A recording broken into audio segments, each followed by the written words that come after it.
Kale muzukuke mbaniriza nnyo wano ku Celeb Jazz nga bulijjo nze Kabaka Smith era nga amawulire namangi nnyo era nga gamu kwagaga kagwawo ge g'omugagga Lwasa. Finally omugagga Lwasa avuddeyo n'ayogera katambi k'ak'obuseego akafulumye wabula agenza okwogerako ng'abantu bamaze dda okuba nga bakalaba. Si yekka n'avuddeyo okwogerako, bantu bannyo bavuddeyo ne bayogera kino kino nti bulijjo omusajja ensi yagiryamu olukwe. Kino tekibanga kyekyaddusa Desire Luzinda, tekibanga kyekyaddusa mwana muwala amanyiddwa nga Diana Nabatanzi, tekibanga kyekiddusa abakazi abasinga bazze abeera nabo. Abantu bangi nnyo beewuunya, bigambo binni ebyewuunyisa ebyogeddwa. Ne katwebuuzeemu Lwasa yange. Lwasa musajja mugagga, ekigambo okubanga obugagga bwe bubalirwamu obulumbi bwa Uganda 5 bweddu, ng'era ng'ono munnamasaka eyasomoka Lwera era nga yennannyini wa Lwasa Events. Takomye kubeera just nga munnamasaka wabula musajja ayogerwako ng'omusajja asinga okuba n'emmotoka ez'ebbeeyi wano mu Uganda,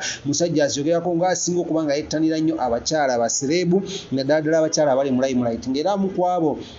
beyasooka oba bakyasinza okubeerako nabo abali really famous bwe kwali omukyala amanyiddwa nga Desire Luzinda, ngono wetwoyogerera yava dda mu nsiko ebyokuyimba n'alokoka era nga kati wetwogerera mulwanizi wa byaddembe oba gye wandiise nga humanitarian era nga buno abukolera wali mu ggwanga lya Amerika, wabula nga yakamala okujaguza amazaalibwa ge gye buvuddeko ng'ebyo. So kyokka Lwasa ono yavaayo era ne tumulaba ku feemu wano ku layini wano ng'alinako abantu bangi nnyo. Saabokabaka abali ku lisiti eno kuliko omuwala amanyiddwa nga Precious Remy ono ng'akola ku TVM wano mu Uganda, kuliko Mbu n'omuwala omulala amanyiddwa nga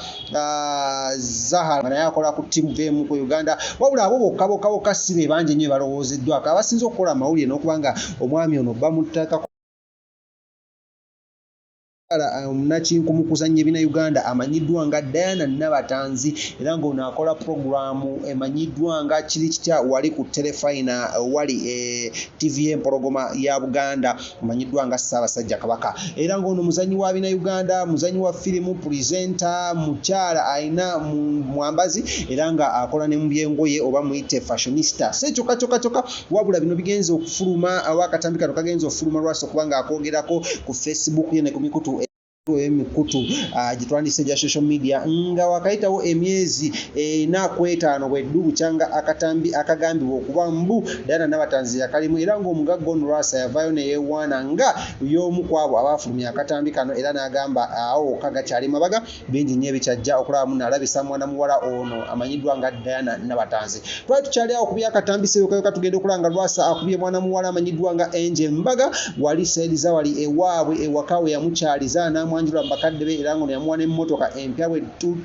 kululu era ngwaliko abayimbi bannyo. Omukolo gwaliko ssente era nga gwamaanyi era yavaayo neyeewaana n'ayogera ebintu binnyo ngetwabikutuusako wano ku Celeb Jazz. N'ekyo si kye kyokka nno munnange gwampuliriza. Lwasa ono obudde bwagenza okuyingira ssaawa emu ez'akawungeezi k'eggulu ng'akatambi kamaze okufuluma nkalaga pimpini, kalaga tuttulu, kalaga kikiki, kalaga entuntunu ento eyakabanga ezaalibwa nga amanya abazadde munaamwana nga yakazaalibwa nga Lwasa nemye era ngono yegasse ku lukalala lwabo abasajja wano mu ggwanga lya Uganda be baali balangiddeko okubaamu nno akantu kaabwe kalinga kannasswi. Ebigambo bino Bad Black yamanya nnyo byogera full figure kwotadde n'abala era nga tukola ky'amanyi okulaba nga tubanoonya okuba nga tubakutuusako wano ku Celeb Jazz. Wabula se kyokka abasajja bano bato bamanyi nga bwe muligo okusosa okuba ng'olaba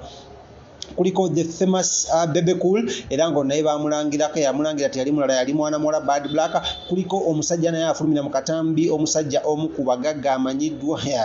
oba katono oba nange mwogere nta naye nga ye Jack Pemba era ngo namanyiddwa nnyo mu lukubanga omu ku bagagga b'omu kibuga Kampala ng'ono adiringira nnyo mu bintu ebifaanagana nga gold, silver ne diamond era ng'alina emmotoka nnyingi nnyo era nga naye agadde ku bakyala abasereebu wano mu ggwanga lya Uganda. Naye naye oluvannyuma akavidiyo k'okuvaayo ne kafuluma kalaga mbuno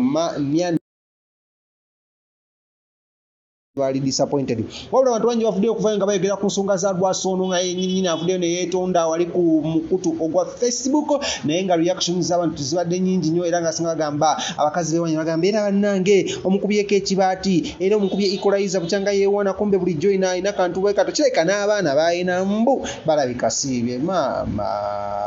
Ekyombo kyaffe nno naawe kivuddewo ne kidduka emisinde nnyo ne kigenda tukyali awo tugenda okulaba omukulu amanyiddwa nga Katolu Wama naye n'avaayo ku Facebook n'atabukira omukyala amanyiddwa nga Dana Nabatanzi n'abakazi bonna era nga bannange kino bannange bambyogerera ne Katolo bw'amawadde abantu levo ngenda kuba mukutuusako wano mu interview gyojja okuba ng'olaba naye nga birungi si birungi mugaati oba si mugaati nja kuba njogera okuba nga kwaki nga mbikutuusako naye nga amawulire amalala ge tulina galaga munno